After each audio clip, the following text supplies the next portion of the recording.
of AI developers with lots and lots of 300,000 plus AI developers over 150 countries. I think that might be the biggest one that at least I know about. We like holding events like this, and it can't be done without people like you because you help form the community. We have today Sonam, Hamza, Jive, and Rachel, and they're helping us out. I'm Devinder, or Dev, whatever you prefer, but if you'd like to volunteer, come reach out. We are always looking.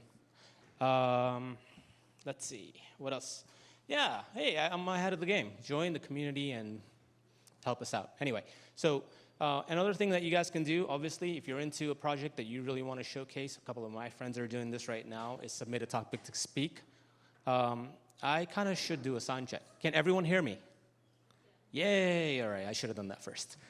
But, okay, and we're always welcoming sponsors for venues, food, drinks, prizes, all that good stuff.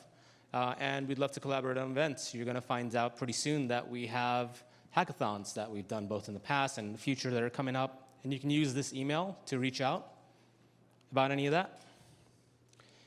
Okay, so this is just the list of the next few events. So we do a virtual seminar weekly every Friday that we have, in addition to that, a bunch of events on the 12th, the 15th, the 21st. I think I'm going to be at least one of those. And at the AI Hackathon on August 31st at the AWS Loft. I think that's a big deal. There's big prizes usually. I think the last time, several thousands or something when prizes were given out.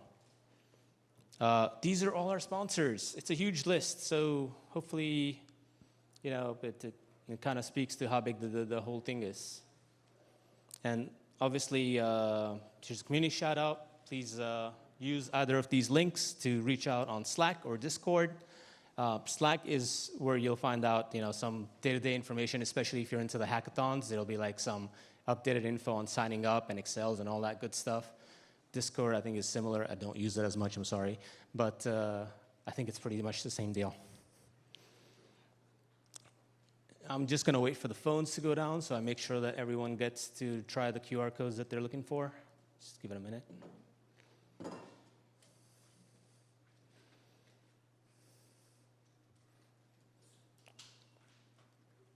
All right.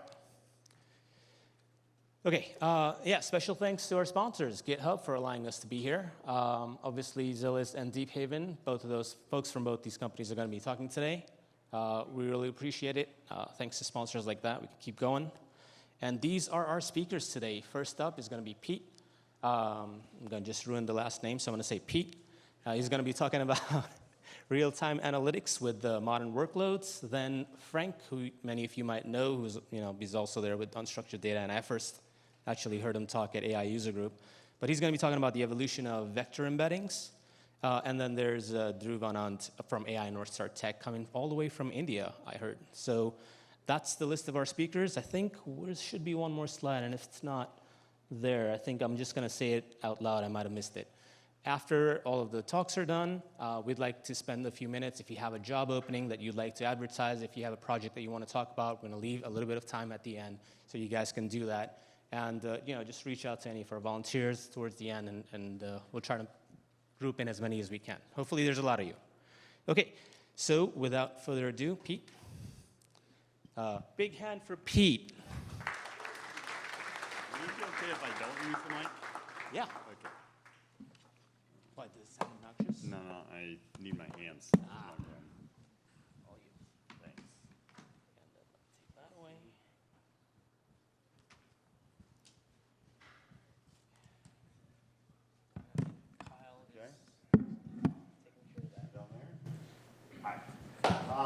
Hi everybody. Can you guys hear me okay? I need my hands, so I didn't want to hold on to the mic. My name is Pete Goddard.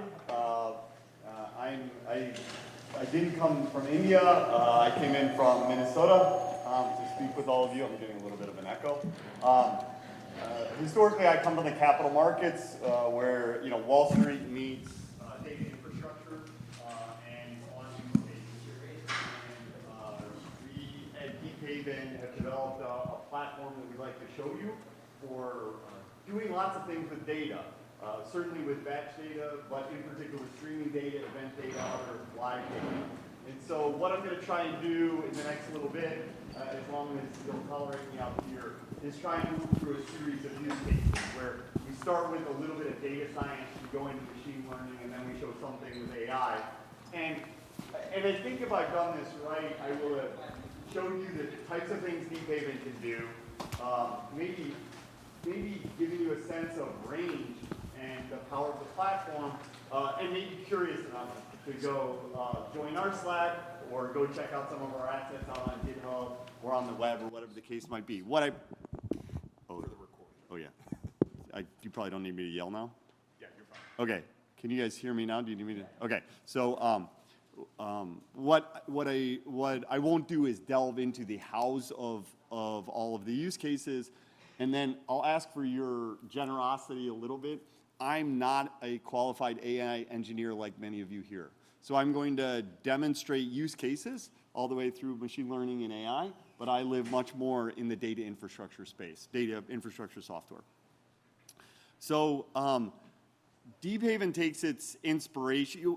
Deephaven has always been fascinated with the idea that live data and historical data really should be a continuum, and it should all marry well together. But what we've done is architecturally taken our inspiration from batch systems. We think batch systems have two superpowers. The first is they support composability. To me, that means the output of a batch system can always be used as the input to some other aspect of that system. So think of a SQL table. See, this is what's so cool about SQL, right? Why Oracle became a big deal, because it's always a view, a table, or a materialized view, and you don't have to know anything about the upstream node to be able to use the output as an input to the next thing, right?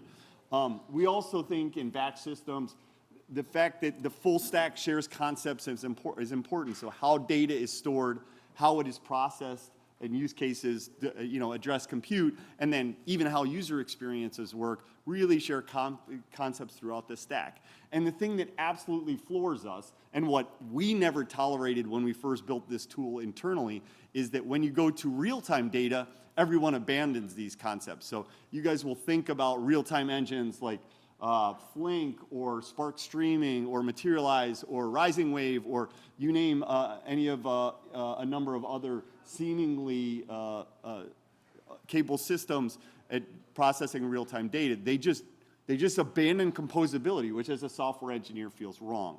So what we've done is we've taken it, we've written an engine from the ground up to keep sacrosanct those issues that I spoke about before. And the amazing thing is we do this in a way that will feel entirely familiar and comfortable and intuitive to all of you. And that's what we've done is we've taken data frames. Yeah, the same concept of as a Panda data frame or an R data frame.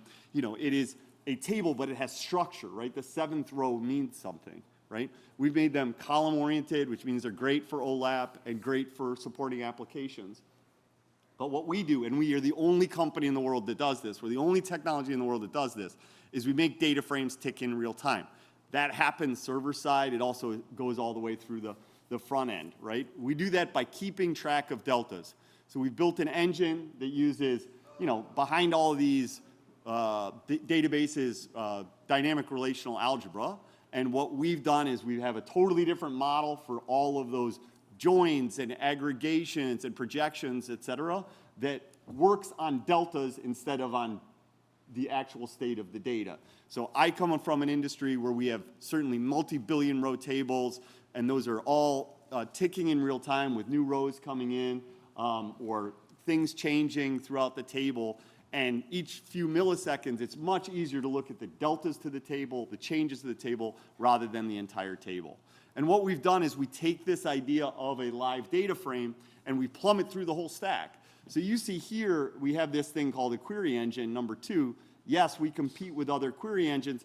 Most of them, that they will really just do basic things. They'll just do aggregations and joins and projections and things like that. But this room, you want to be able to bring your Python, your models to the data, right? We come from an industry where, of course, you do. Like, you don't predict the future of a stock by doing an aggregation. You need something much, much more sophisticated.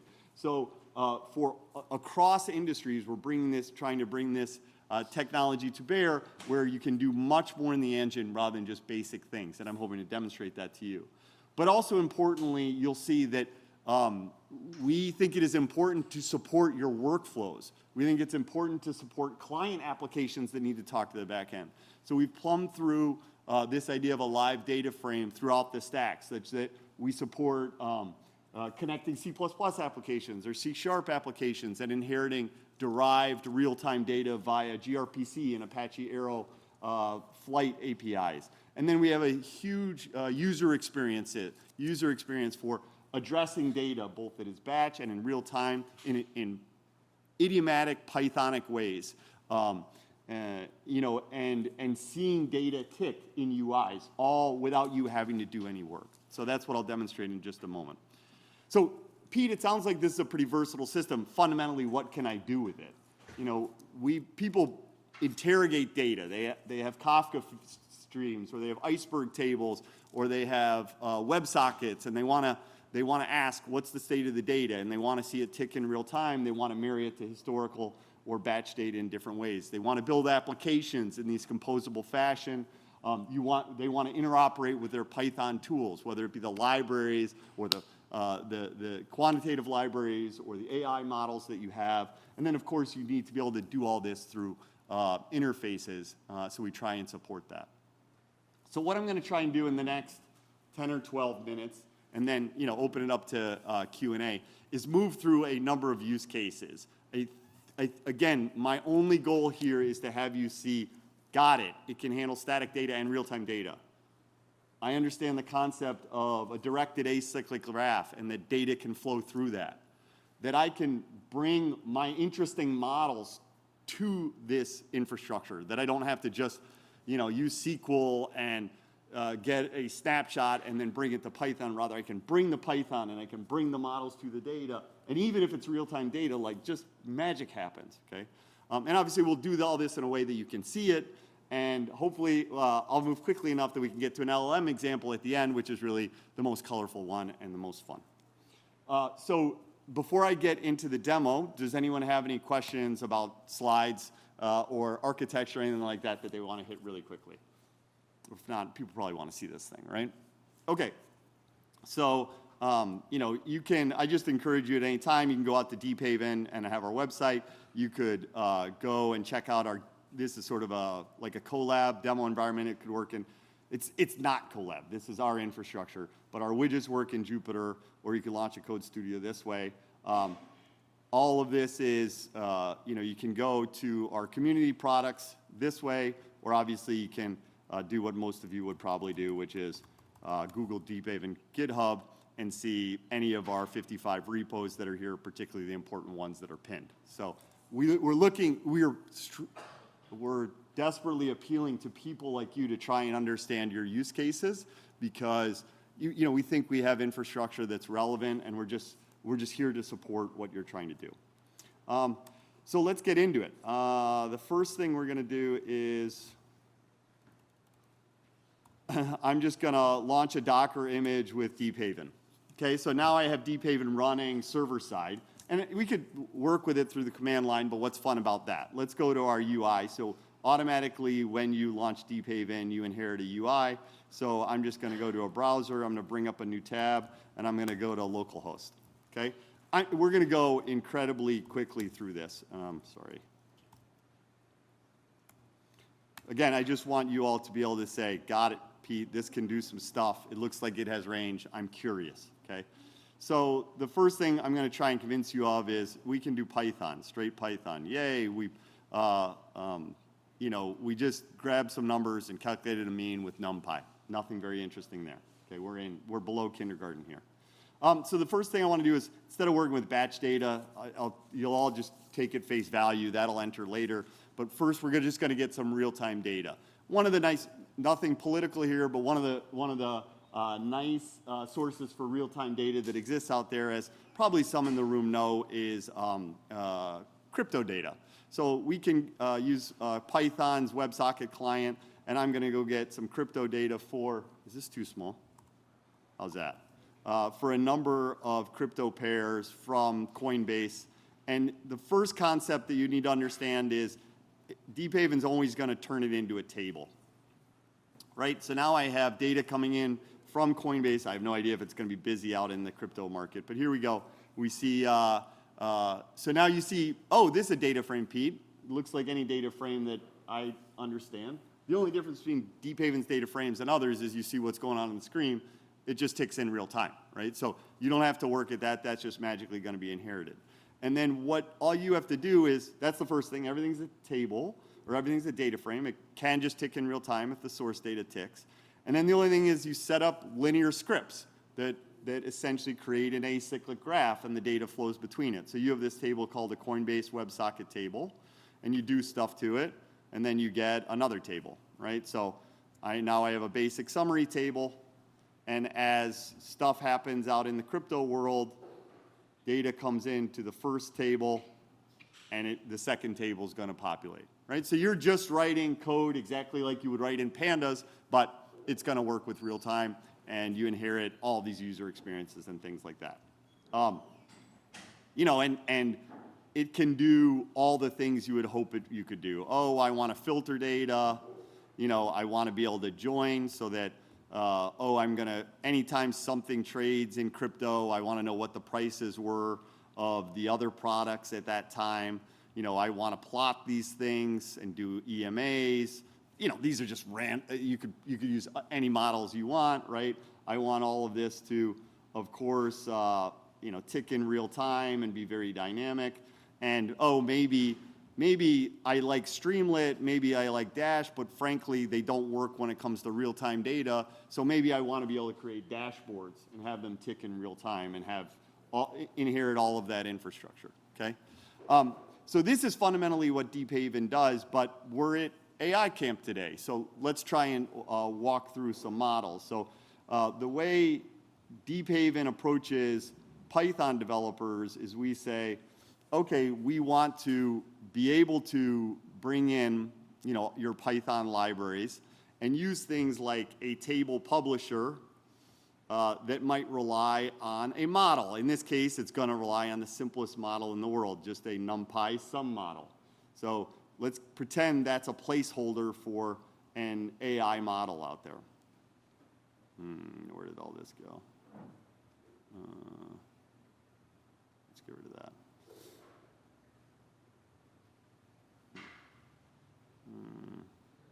Just one sec, okay, so now, so I should be able to, I should be able to take some source data. This, in this case, is dummy data that I'm creating with some stuff. I'm going to introduce it to that publisher-listener model, and now I'm just going to do predictions. In this case, very lame predictions, just using that summing model that is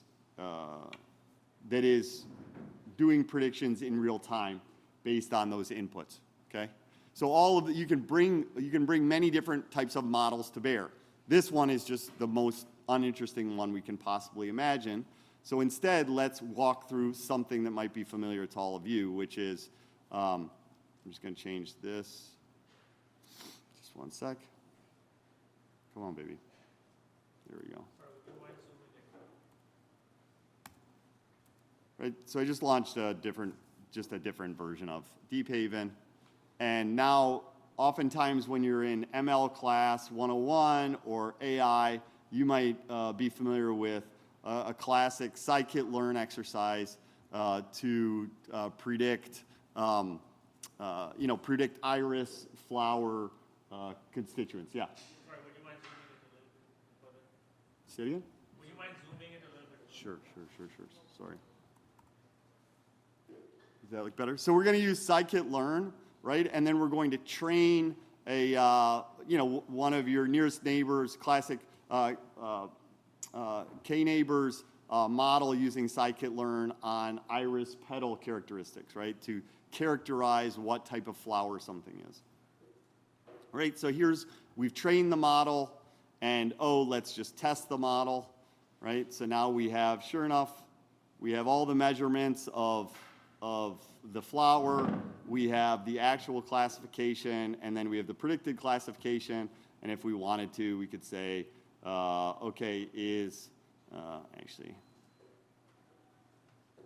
is class. Let's just show me when class is not equal to predicted class.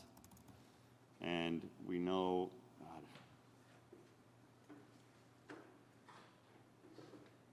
Sorry, class is not equal to predict, oh, sorry.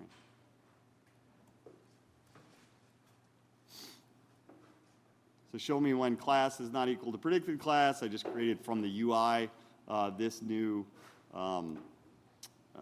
this new column, and we know now there's 150 flowers that it tried to predict, and let's see how many it got wrong. It got 6. Cool. So we know we have, many of you have probably worked with this as a training 101 level machine learning exercise.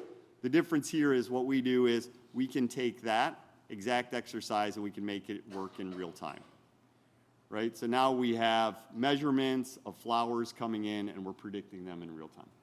So this experience of being able to, we've gone from, hey, I'm just doing data science stuff, aggregations, joins, things like that, to a stupid NumPy model where we're just doing sums, to now we've done classic machine learning, and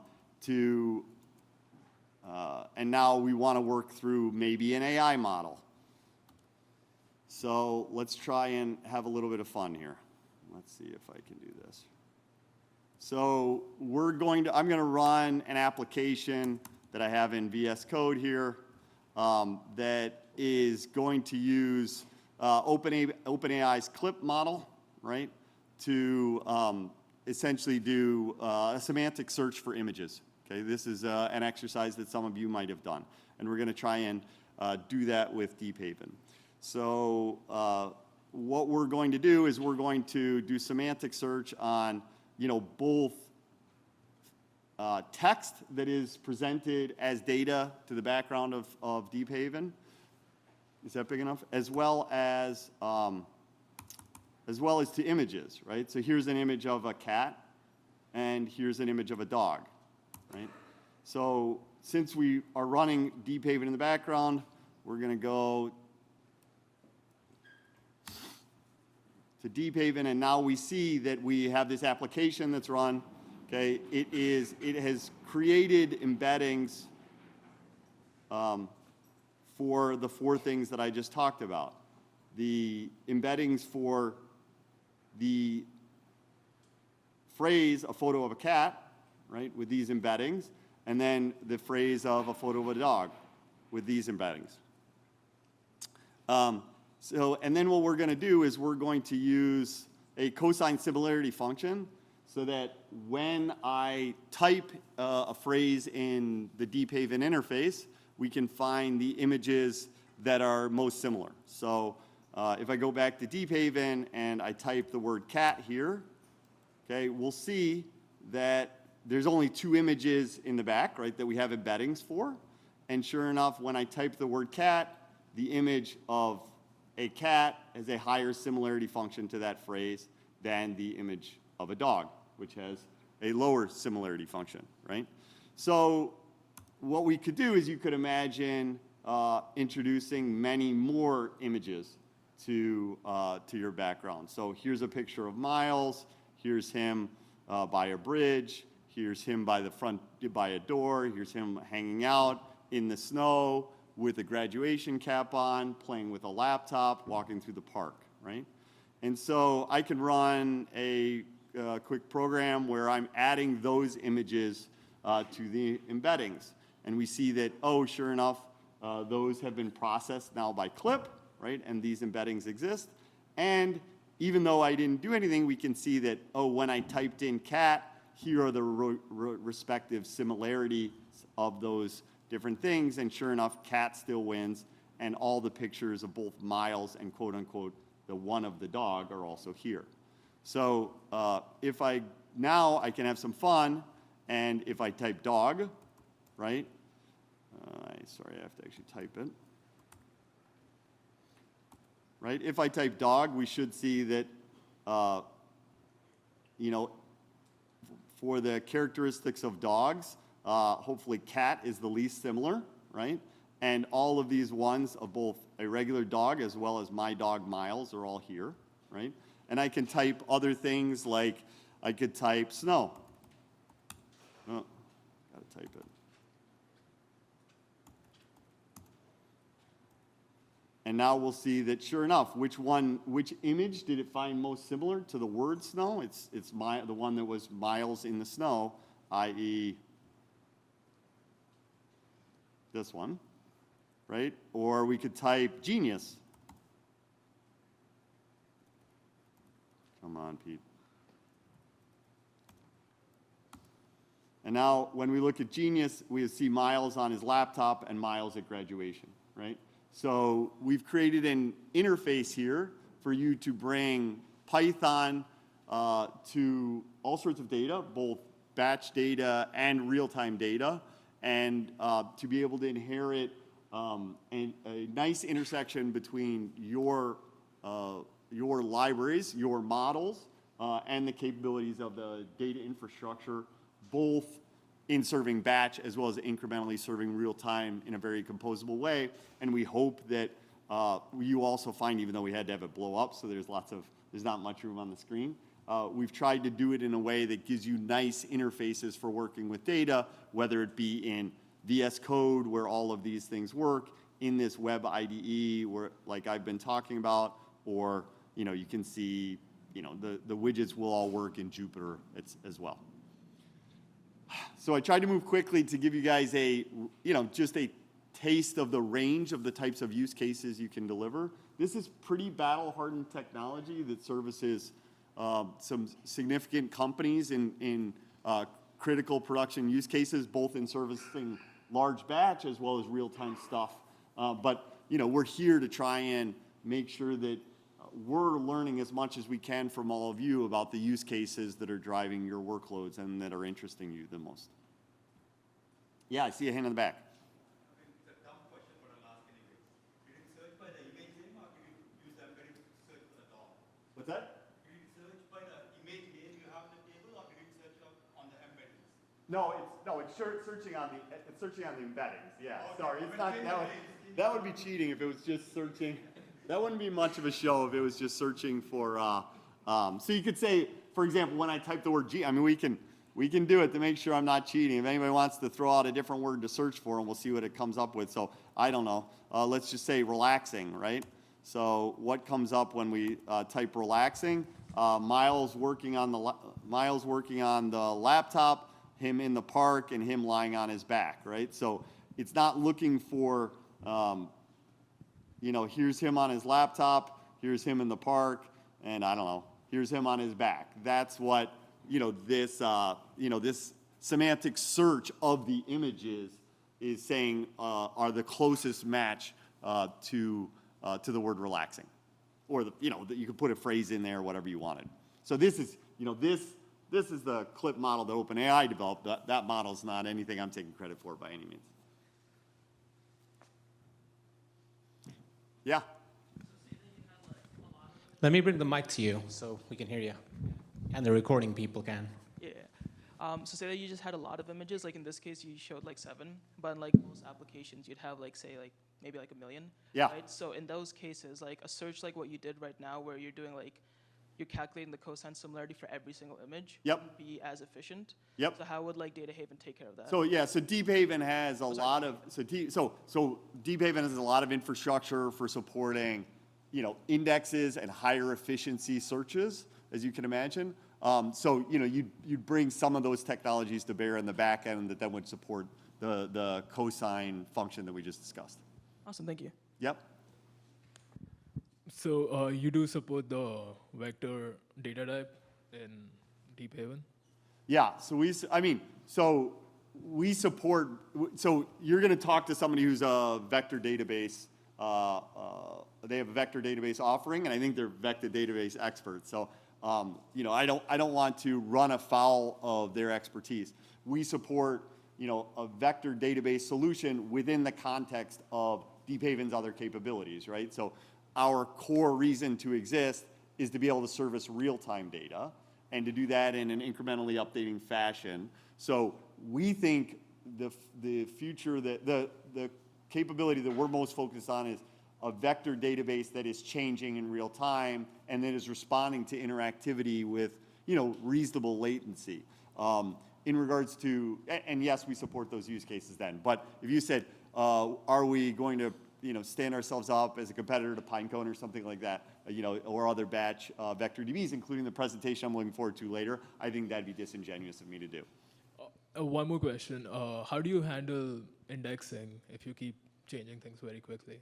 Yeah, I mean, so we have index structures that are mostly akin to a classic batch indexing. I don't think we have, like OpenAI just bought Rockset, for example, recently. I think one of the reasons they did that is they have pretty novel ways to address indexes. I would say that our indexing technology is much more in supporting predictive queries, where you're deciding what indexes to lay down, and then you're managing those. Those are being laid down as independent meta-level tables as separate Parquet files, or typically in something like Iceberg. Sorry, last question. Yeah. How do you differentiate this with the Databricks notebooks? Oh, so pretty meaningfully. So I think one thing that is always tricky with me when we do a demonstration is because we've thought through a lot of the UI, and the reason we've invested in a lot of the UI UX is, again, because we deal with real-time data. So there's literally hundreds of billions of dollars out there to service your batch data solutions. But if you want to see data tick in real time, like even just I want WebSockets at Coinbase and I want to see that tick, just that solution doesn't exist very easily out there. You have to do a lot of engineering. I've lost my train of thought. So anyway, we've had to focus on those parts of the stack related to user experience and related to communicating between a server and a client with not just batch data and snapshots, but real-time updates. But we're by no means just a real-time application. So, for example, we have companies that are using us for personalization related to ad tech, right? And they're doing that as a headless application where as you're clicking on different websites and interacting with them, the biggest or second biggest ad tech company in the world for doing that type of stuff is pushing that information through Deephaven, doing personalization algorithms, and then pushing new other ads or other content to you, right? And they're not doing that because there's not a person seeing that as in an AWS notebook or something like that. So I'd say 85% of the IP is below the surface of the water in regards to, in regards to back-end processing, back-end data planes and communication, and then the last 15% is really related to UI. Thank you so much. Yeah, of course. Yeah, please. Thanks for the presentation. So it is an open source product. I'm guessing a natural way for a team to adopt it is to deploy it themselves. Do you have any rules of thumb for scale? For example, if you're dealing with a terabyte size table and you're getting X TPS, what would be roughly the cost of deployment in terms of cores and memory? Yeah, so so it is an open source product. When you deploy Deephaven, if I'm still sharing the screen, right? So if I'm just going to Deephaven GitHub, right? And this ultimately, the lowest level building block at Deephaven is Deephaven Core, which is this query engine, right? And when you deploy that, you'll decide essentially how much RAM to give it, and that's usually what will, the volume and the density and the details of your application will determine how much RAM you need, essentially. Like, are you doing something where you need to maintain a lot of state, or is it just bringing in data, updating a fairly small state and then flushing the data out, okay? So it's difficult for me to say. It's designed, this core building block is an engine. It's one query engine. But again, think of our investment in composability and how I talk about that, and the fact that we're not just a single engine, but you can communicate across the wires. You can take this, these scripts, these directed acyclic graphs, and extend them across the wire. So bringing in a terabyte of data and, addressing it within a single node isn't really, that's not a scary large workload for this. And in particular, it's also designed, right, so you could have several or dozens or hundreds or thousands or tens of thousands of Deephaven workers talking to each other. Maybe sharding workloads and then reducing them, or maybe pipeline workloads. And so it's difficult for me to assess, but I think you'll find that so because of the industry we came from, there are, in most use cases, I think of most use cases driven by the West Coast are highly shardable use cases, okay? Hey, I have a bunch of users, they're doing different stuff. They're not interacting so much with each other. We come from a world where oftentimes you have to think about portfolio implications. So we've invested pretty heavily in single-threaded performance so that we support sharding of workloads and pipelining and distribution. But I think you'll find you can get a lot done with a single worker of pretty humble size. Thank you. It was a long-winded answer, but and not very specific, so I'm sorry for that. That's okay. I guess it's more for experimentation. Yeah. I think we can take one more. Okay. Anyone have one more? You even did the European one. That's pretty good. Sure. I guess two parts. First is easy. This is Java. So are you Lucene on the back end, or your own engine? And I guess your competitor would be like Elastic or something like that, or? So okay, yeah. So this is built from the ground up because again, we think real time and event streams and batch need to both work with data frames. Incremental updates are a way better way to do it than processing the whole world at different frequencies. And there's no one else in the world that embraces those. So we can't layer on top of another solution or another database. So we started building this in 2012, and we have, I don't know, a couple hundred man years into the product. It's a very sophisticated product. It's at its core, it's written in Java. So those of you, which probably are few in the room, that embrace Java, you'll find the bindings really sweet. But then we've also done something where there's a library out there called JPy. And we're now the lead maintainers of this. Okay, so JPy is a Python, Java Python bridge. It was first developed by essentially the European equivalent of NASA, and we've taken over management of this. And so this is what allows us to give all of our users a very Pythonic experience. When you're doing table operations, you can also use SQL, right? But for this room, you'll probably want to use Python. It'll feel, of course, you can move back and forth with NumPy with PyArrow or Pandas as well. But those things don't tick in real time. But this idea of developing in an idiomatic fashion in Python is very strong because of this. This allows us to, you think you're working in Python, but you're really moving it to Java when you're just in the table operation space, when you're using your third-party libraries, when you're writing your user-defined functions. Lots of stuff you saw me do there, right? I wasn't just in table operation space. I was in ML and AI model world. I was in scikit-learn. I was using NumPy. That's when we're also leaning pretty heavily on this bridge. Thanks. Yeah. This has been fantastic, and I really appreciate all your time and attention.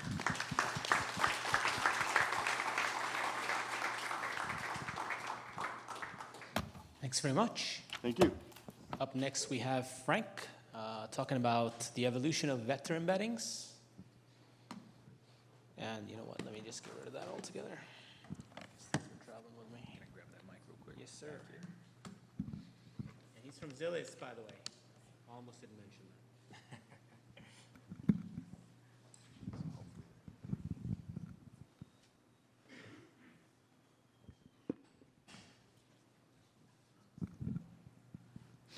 All right.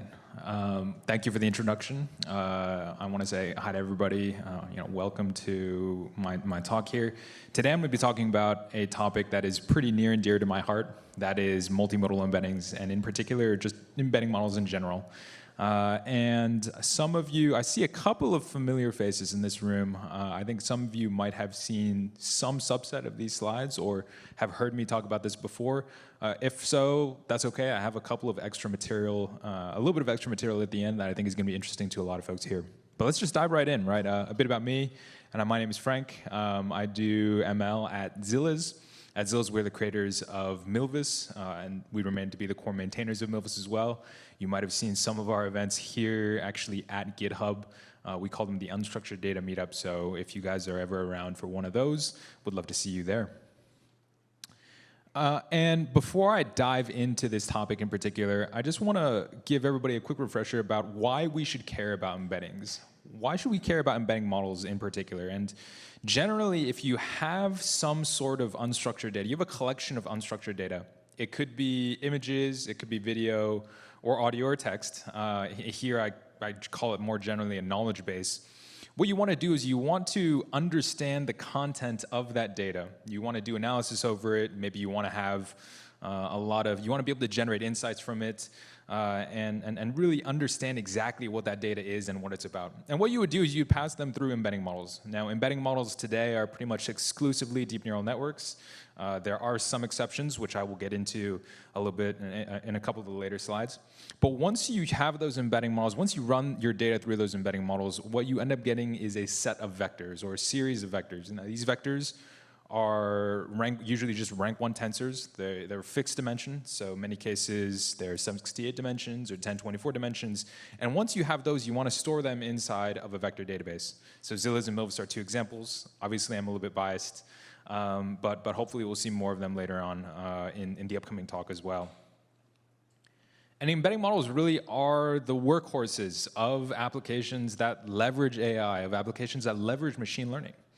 And over here on the left, these numbers are a little bit old, but over here on the left you see a somewhat popular embedding model. So this is all Mini-LM-L6. And on the right you see Llama 2 in really the heyday of Llama 2, right? On the left you see an embedding model. On the right you see an LLM. And despite the popularity of large language models today, and especially open source large language models, you still see that these embedding models are downloaded significantly more, about 7 or 8 times more, just for this particular example here. And there's a really good reason for that, right? Embedding models are great for many, many different types of applications. Not only are they good for RAG, but they're also good for things like classification, for clustering, for many of those other applications that you want to understand exactly what is in that text from a semantic perspective.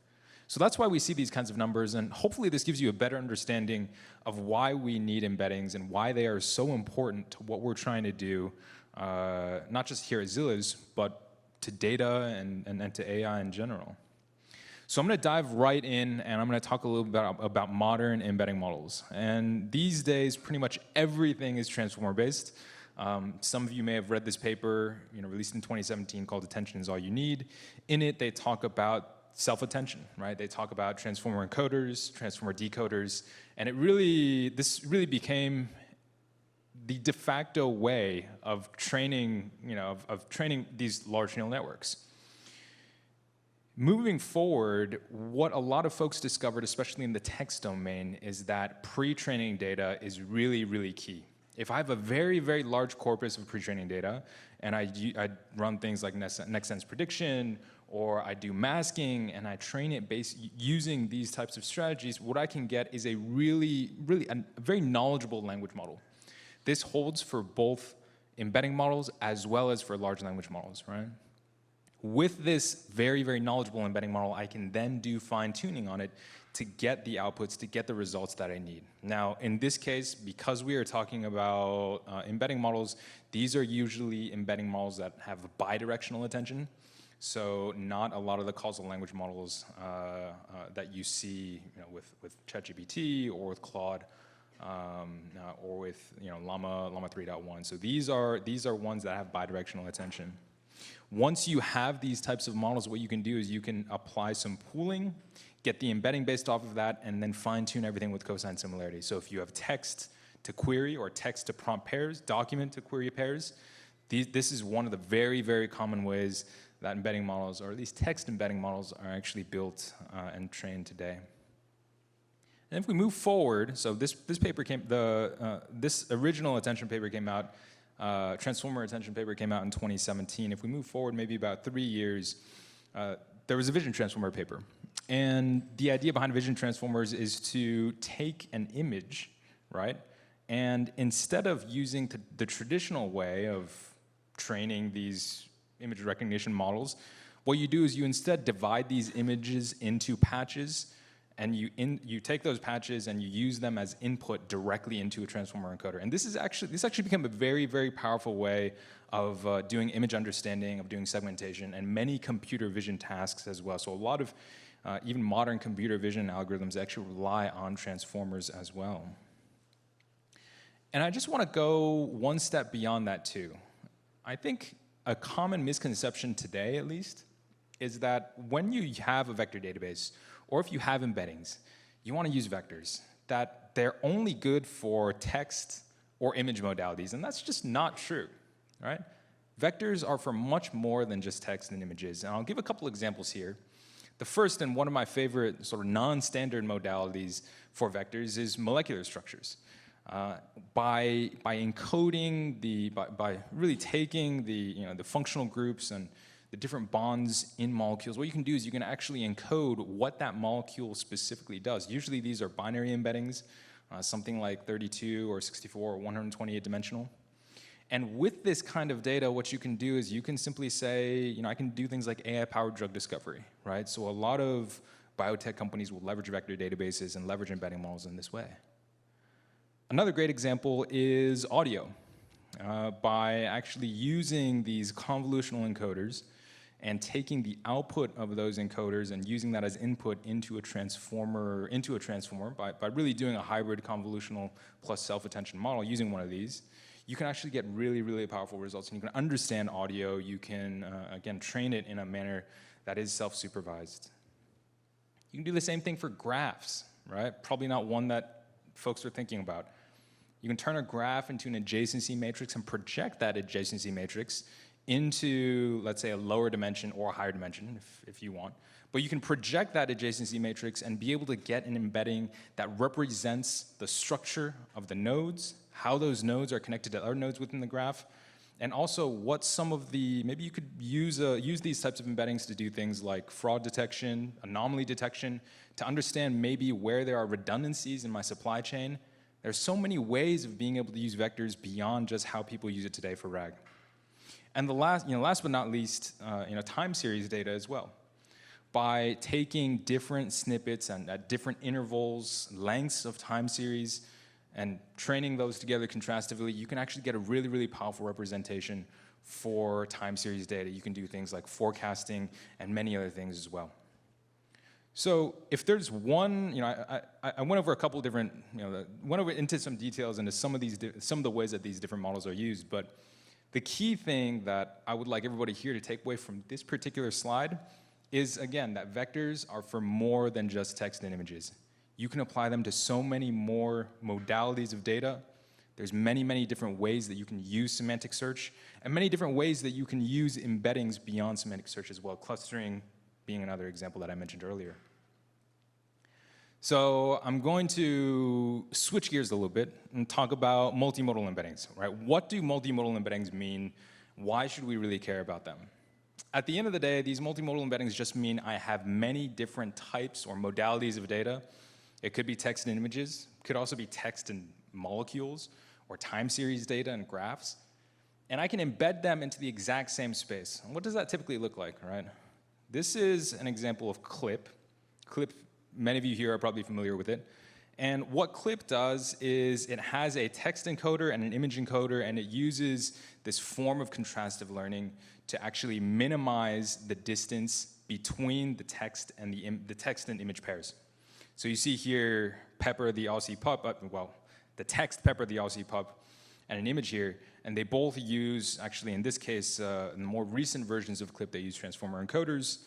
There's an embedding that is pooled from all of those individual tokens, and that embedding, we want to minimize the distance between those embeddings and maximize the distance or minimize the similarity between a lot of the non-text to image pairs the text image pairs that don't match. So this is the usual, or quote unquote, the traditional way of doing these types of, these multimodal embeddings. And there's a model called ImageBind as well, released last year. ImageBind takes 6 different modalities of data, combines them all into a single embedding space. And I'm not gonna talk too much about some of the details in this diagram here, but essentially what you're looking at is a lot of cross-modal retrieval for audio, for visual data, so that's images and video, depth images and text as well. So it's a very, very powerful model, and it really goes to show what you can do with these embedding models today. Now I do have more slides here, but actually what I want to do here, because I have a short demo, might take a little bit of time to run the demo. I want to talk a little bit about vanilla RAG and multimodal RAG. We'll dive into the demo a little bit. I have a couple more slides. We'll come back to the slides while some of the cells are running. Then we're going to go back into the demo and wrap that up. So a lot of you here are probably very familiar with this kind of architecture. This is just vanilla RAG, right? So you have an embedding model, you have a vector database, and you have some sort of prompt, right? You take that prompt, you search your vector database for the most relevant sets of documents, and you give that as context into your large language model. Right? It's a very, very common way of being able to get, let's say, organization-specific data or company-specific data, private data, have your large language model understand a lot of that content and have context into that. But I think as we see more and more multimodal capabilities in large language models, so did anybody get a chance to play with the voice features of GPT-4o? Yeah? So as we see more of those, right? As Anthropic builds voice mode into their large language model, as we see Meta, as we see Llama 3.1 or 3.2 or Llama 4, as it has natively multimodal capabilities, this is going to be a much more important part of the RAG stack. All right? What am I talking about here? In vanilla RAG, you have only text, and your vector database handles only text. When we talk about the future of RAG and what RAG looks like, it's going to be multimodal. You're going to have a multimodal model. That model will be able to handle all different types of data, and that data will all be embedded into the exact same space. We'll be able to search for it, either not just with text, but maybe also with images as well. If I give my large language model an image as an input, or if I give it an audio snippet as an input, I can find the most relevant bits and pieces of data inside of my vector database, feed that as context, many different modalities of context, all into the LLM, and really generate reliable answers based off of that. So I'm actually going to demo this real quick here. Again, I do have a couple more slides that I want to go through, not that many, but just really showing what multimodal RAG means and really show it in action.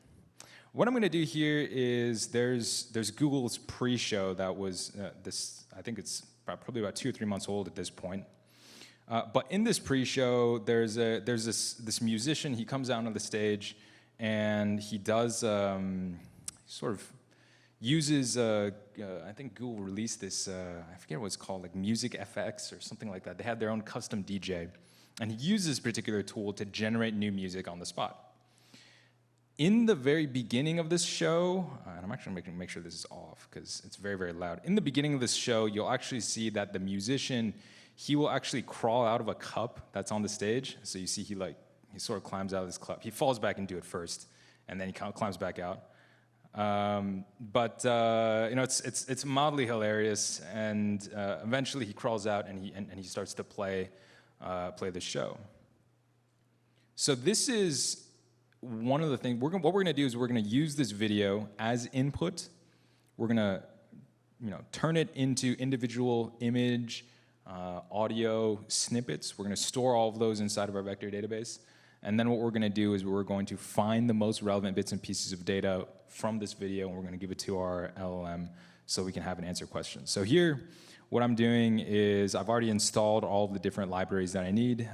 Here I'll be using Milvus. Again, the upcoming talk, you'll have an overview of some of the different vector database options and what some of the things you wanna watch out for when you pick a good one are. Here I'm using Milvus.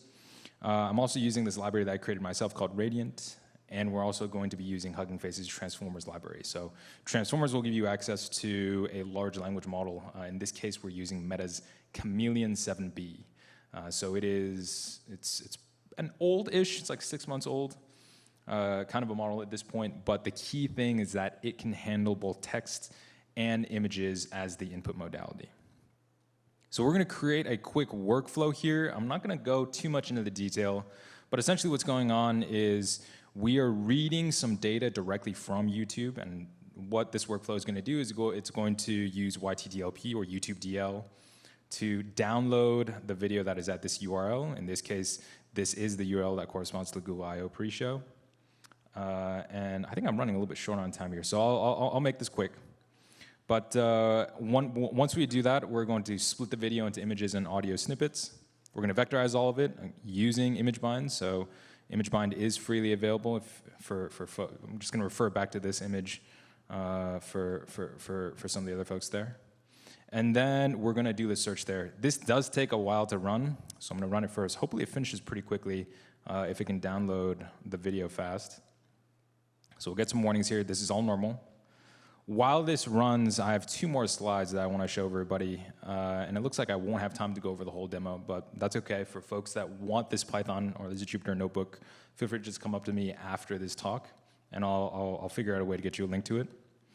The last 2 things that I want to say before the end of this presentation are that LLMs are becoming natively multimodal. What do I mean by natively multimodal, right? They take different modalities of data, split them up, and use them directly as inputs to your large language model. They become tokens.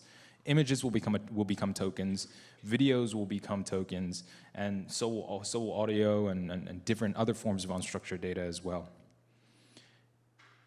And as we see LLMs become natively multimodal, embedding models will become natively multimodal too. So this is actually from the Fuyu blog.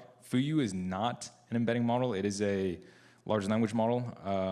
And at first I thought Fuyu was, well, Fuyu. I think some people can confuse it with an expletive, but what it really is apparently is it's a fruit. It's a permission. It's a type of Japanese permission, I believe. But this is from the Fuyu blog. Again, Fuyu is not an embedding model. It is a large language model. I'm just borrowing their architecture here. I'm just borrowing their diagram.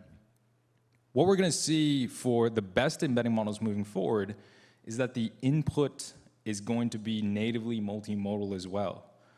So we have a transformer encoder here, and it natively accepts, rather than try to minimize the distance between text and images in a contrastive fashion, what we're going to see is these embedding models will directly accept images, they'll directly accept text, they'll directly accept other modalities of data as well. So I think that's what I want to leave everybody off with. I think I'm out of time here, so if anybody wants to see the full demo or they want the full notebook, or if you have any questions, feel free to just come up to me afterwards, and I'd be happy to chat.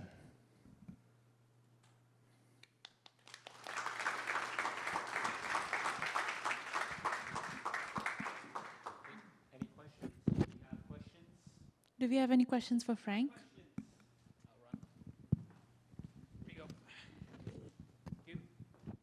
I have a question around vector databases in general. Like, I know they kind of follow more non-SQL nature than the SQL nature of things. So how do you think this space is going to evolve in order to make vector database as a holistic system, just so that when we are building systems around vector databases, we don't have to rely on SQL databases or any other storage capacities for us to maintain and operate the system in a much easier fashion?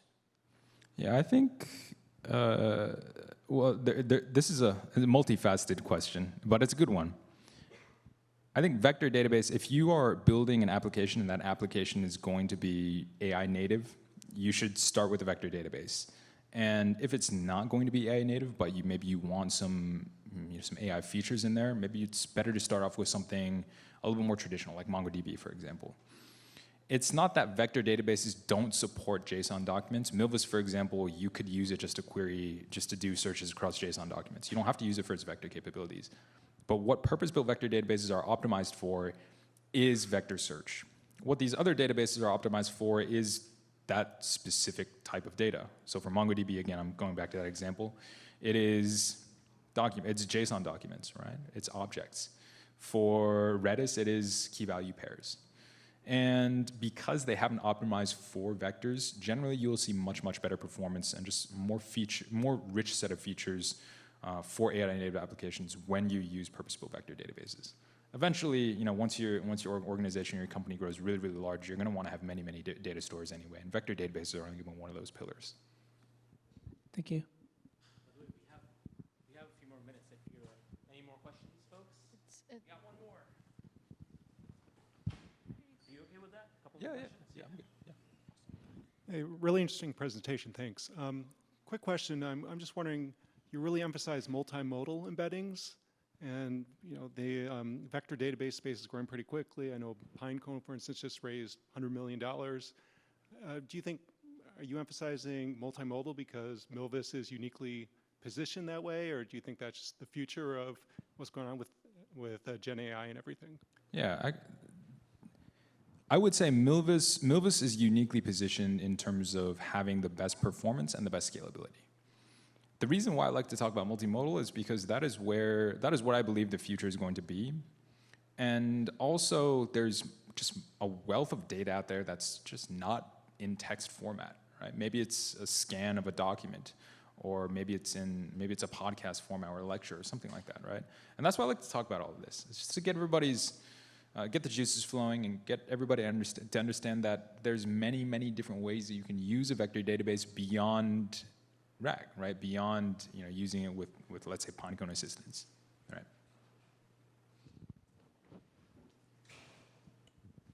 Going once? There we go.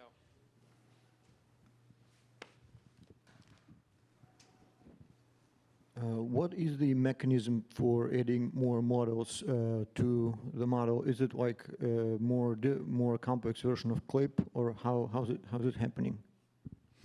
Really, at the end of the day, it's all about your data. I know it's probably not the answer that you're looking for, but if you have good, high quality, diverse data, and if you're able to bake that into the loss function for your model, you're going to have a really good embedding model. The thing that I want to emphasize is that I'm not a huge believer in generalist embedding models. I think for most embedding models, you either have to, if you want to, so for example, we're just going to take text embedding models as an example. If you want to, let's say, make it really good for legal documents, you either have to fine tune that embedding model, or you train a or what you can do is you can actually give the embedding model maybe some tokens at the very beginning to specify that this is a legal document, and have it generate embeddings based off of the document and that initial set of tokens that you give it. So yeah, I mean, I think really to sum up the answer, to sum that up, I would say there's no like deep secret. A lot of it is really about just making sure you have the highest quality data, and that data is relevant to the application that you're building. Thank you. We're all good. One more person right there. Expanding on his question, Milvus doesn't really care if it's a multimodal embedding or a regular embedding, right? Milvus doesn't care, no. So you could, as long as you don't, so your embeddings, they should be the same fixed modality, and if you have a model that is trained properly, you will have, you know, it doesn't matter the input modality, you will have a fixed dimension for your output embedding. But yeah, you're right. Milvus is agnostic to that kind of information. Thank you. Kind of following up on that, like I know Milvus has like a UI like Atu, for example. So can you use like that UI to see if that embedding is coming, like which mode that embedding is coming from? Yeah, that's a great question. You actually can't, if all you have is the embedding, you can't really tell what modality that comes from. I mean, unless you have the original model, unless you're willing to do a little bit of extra work, or maybe in some cases a lot of extra work. What you typically would do is you would store, let's say, either the original modality of data or a pointer to where you would find the original data.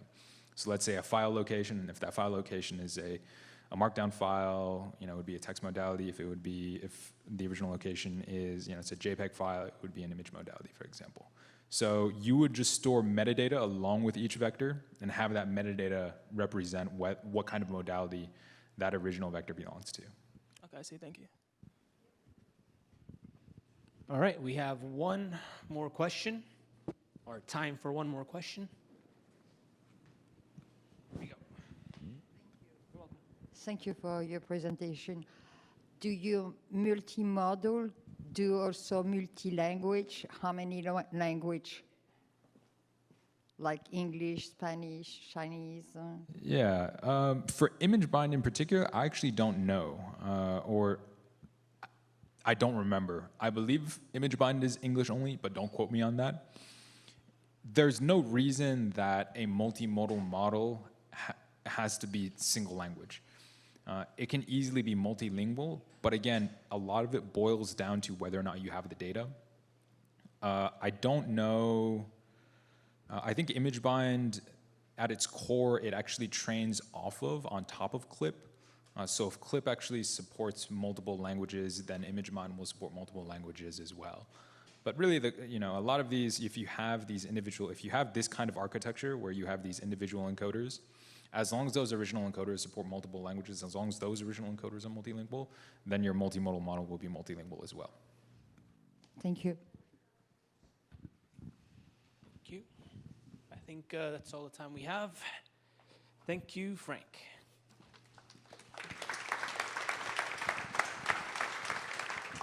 Thanks so much. I'm going to stick around to... Yep. Perfect. All right. Up next, we have Dhruv, and I've closed my notes, so I'm going to cheat a little. Help me out. Dhruv is at Vector DB. He's from AI Northstar Tech, and he's going to be talking today about how to choose your vector database. Awesome. Thank you.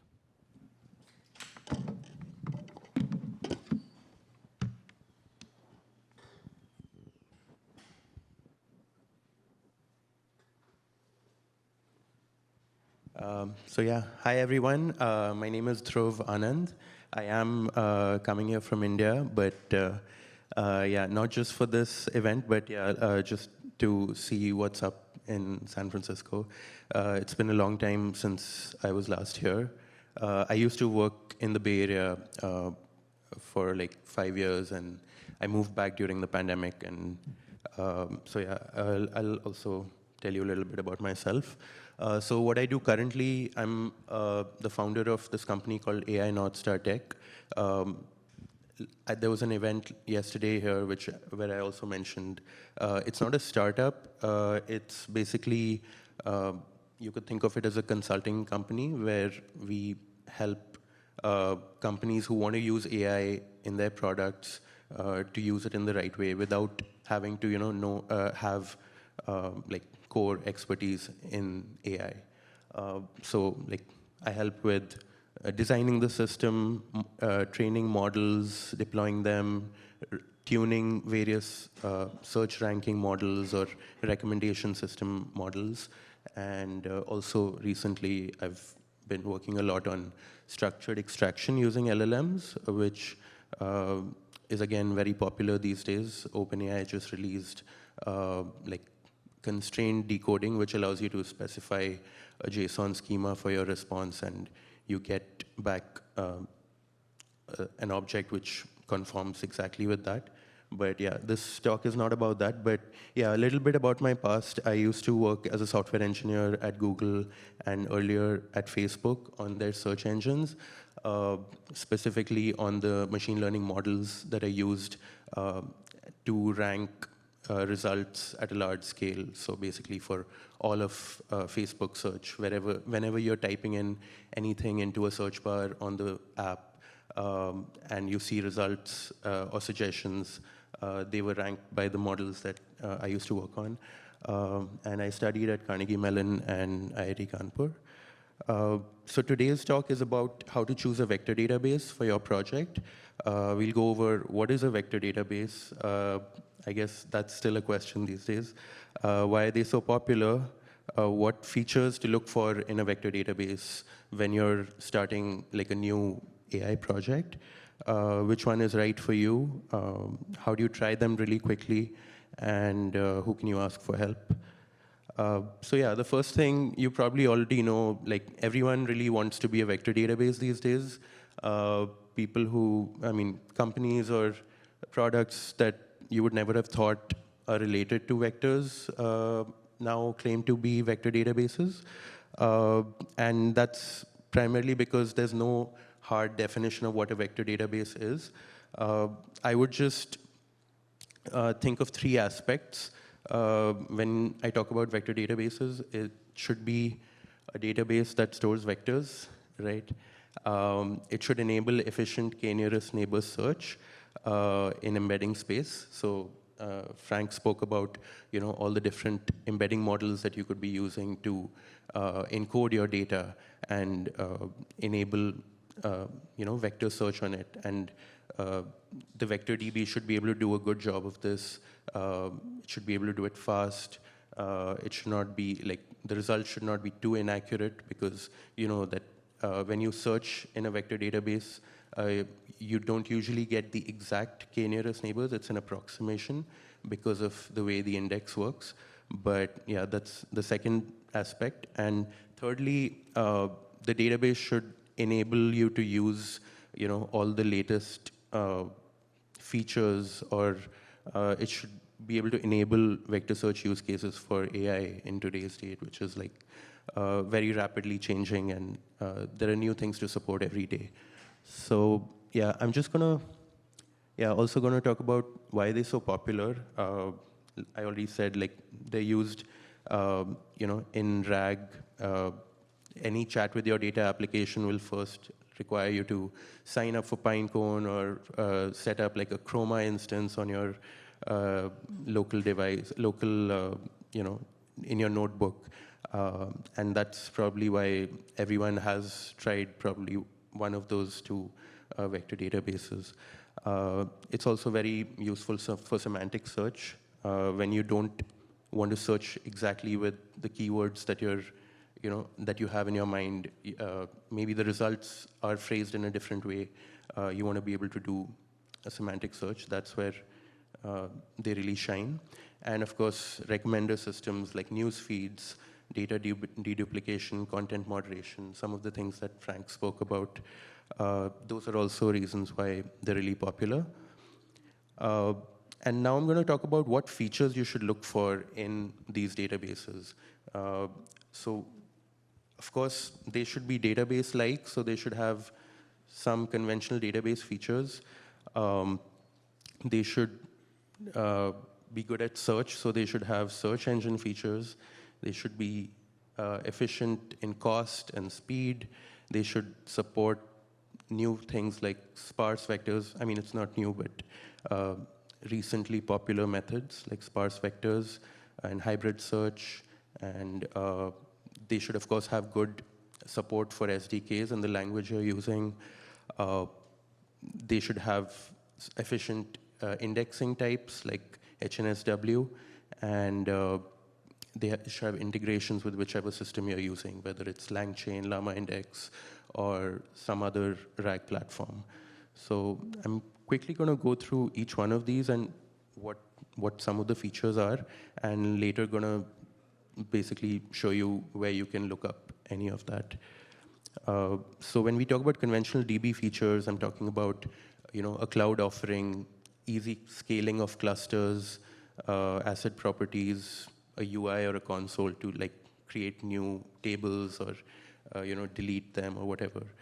Different types of authentication, and these might seem very obvious features, but they're actually not always there in some of the vector native databases that you might hear of.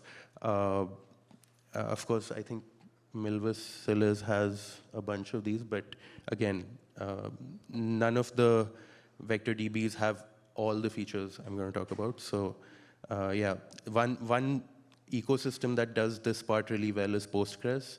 You probably have already used Postgres for like non-AI projects, but now there's PG Vector, which is an extension which allows vector search in Postgres, and there are a whole bunch of vendors that provide Postgres as a service, right? So that's the first aspect. Then comes search engine features. Now, there are a whole list of things that you might want to do when you're doing vector search. It's not just your k nearest neighbors in the vector space. You might also want to combine that with keyword search. You might want to take both those types of results and combine them into a single list, which we call hybrid search, right? And you might want to just have normal features like sort by price or something like that if you're talking about an e-commerce use case, or sort by likes if you're talking about a social network or like a Reddit feed or something like that. And that's where some of the existing search platforms shine.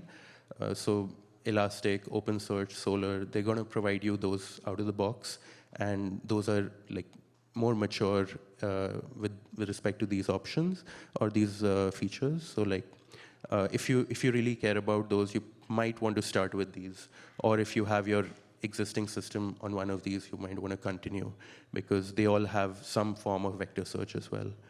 Now, third is cost. Of course, it can get really expensive storing vectors and querying them, given that it's a much more complex operation than just storing an inverted index, which is what a keyword search does, right? So you want something that's cheap. So you'll probably have to try this out with your specific data, based on how big it is, how often you're querying it, things like that. But just a quick shout out to this DB called TurboPuffer.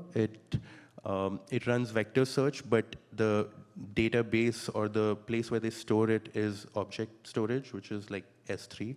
So it ends up being very cheap. It's like, they call it serverless because there's no server that's idling all the time waiting for your requests. It's directly going to the object storage and retrieving your results. Latency, I just added Milvis and Zilliz to not upset them, but Quadrant and USearch are known for this as well. Each of these companies or products have benchmark repos where you can like try them out for yourself and see how quick they are. If you have scale issues or databases which are like a billion vectors or multi-billion vectors, you're probably going to want to look at one of these systems. Again, now sparse vectors is kind of a new concept in the space. There have been sparse vector approaches to search earlier, like Splade, and even regular keyword search can be expressed as a sparse vector problem. But now that there are sort of these more advanced deep learning based approaches, which like there's one called Colbert, which is sort of somewhere in the middle of dense and sparse vectors, where you use I'm not sure if I'm saying it right, but Colbert like needs you to store multiple vectors per document, or basically it's a different paradigm altogether. But basically, if you're looking for something that's more future-proof and you want to try out the newest concepts in this area, then you want a DB that supports that. And in this case, I would want to call out Vespa, because they've been doing this for a very long time. They've had vector search since 2017, and they are always on the cutting edge of trying out new retrieval techniques like Colbert. And so you can check them out if you're going to be really experimental with your project. One more thing is index types. You've probably heard about it. You've probably heard the word HNSW a lot, or hierarchical navigable small worlds.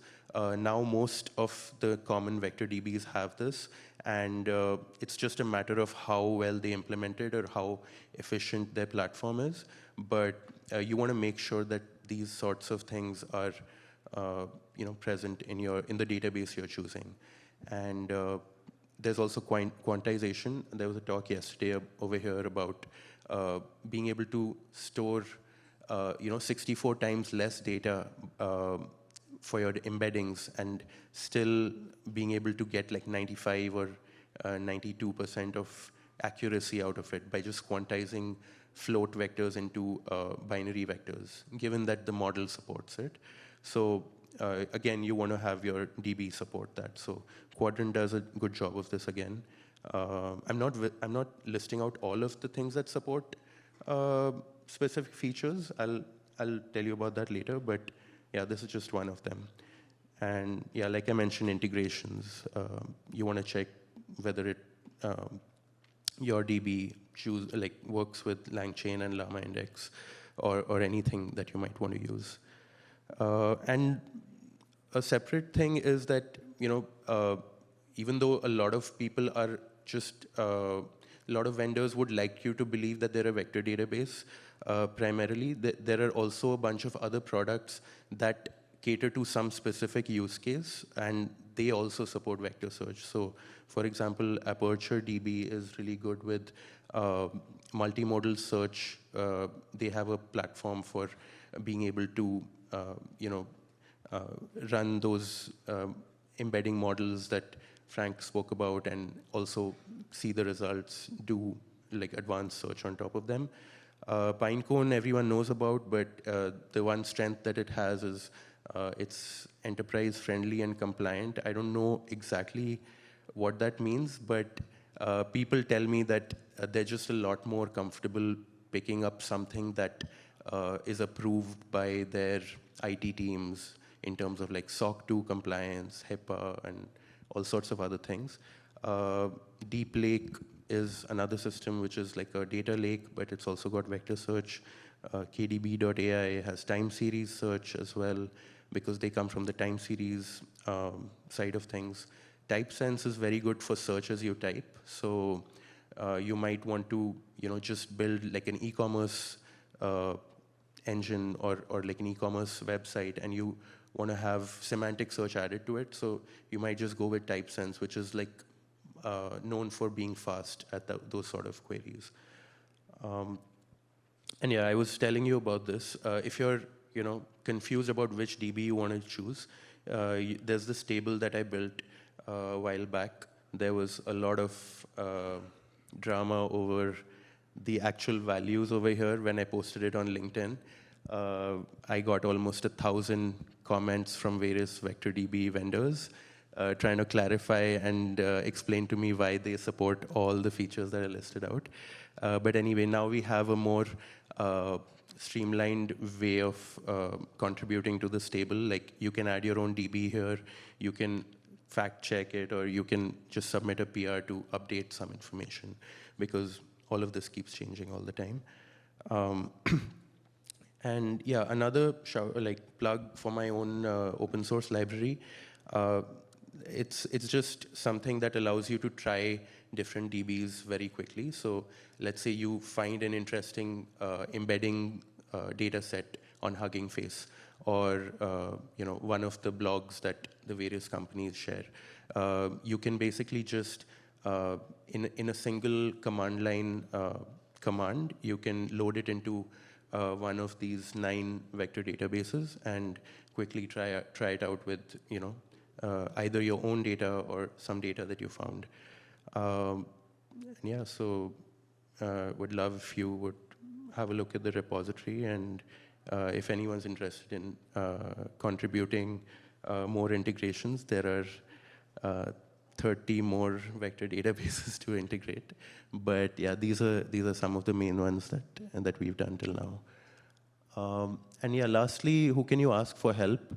Sometimes these things are very confusing and complicated. So there's me. You can reach out to me on LinkedIn. And each of these vector DBs have fairly active communities on Discord or Slack. So you can probably just look that up as well on the table.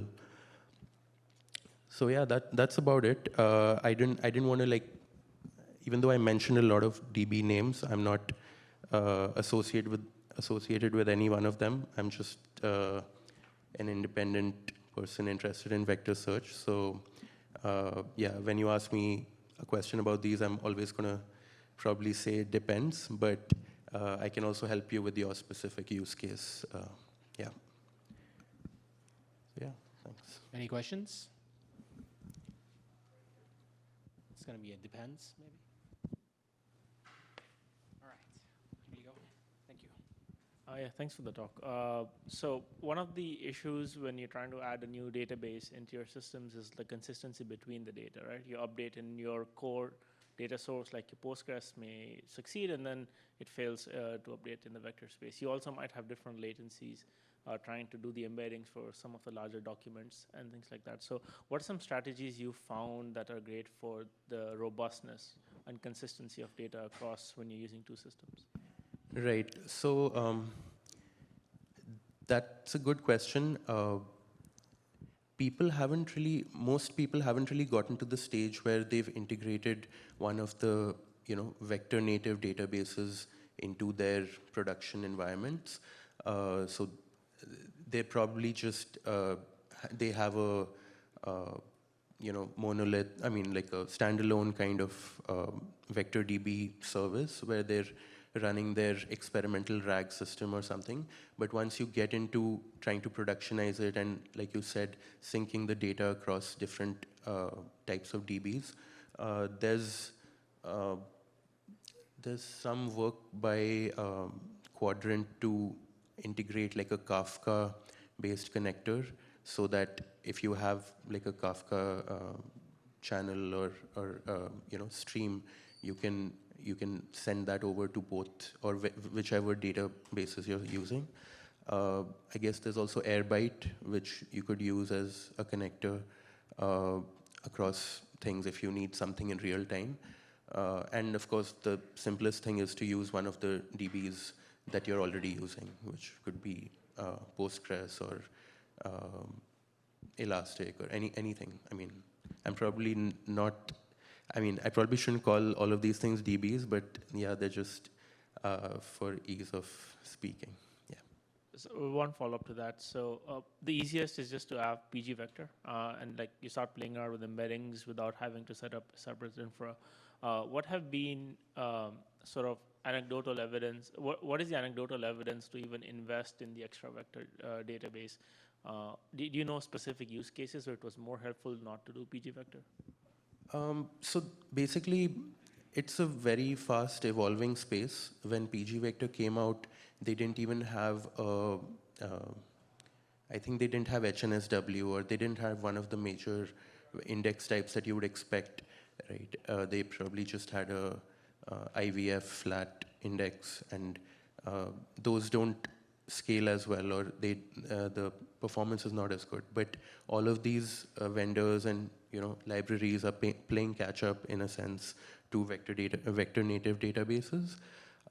So maybe now we're at a point where anyone who's already using Postgres might just keep using that because it's easier.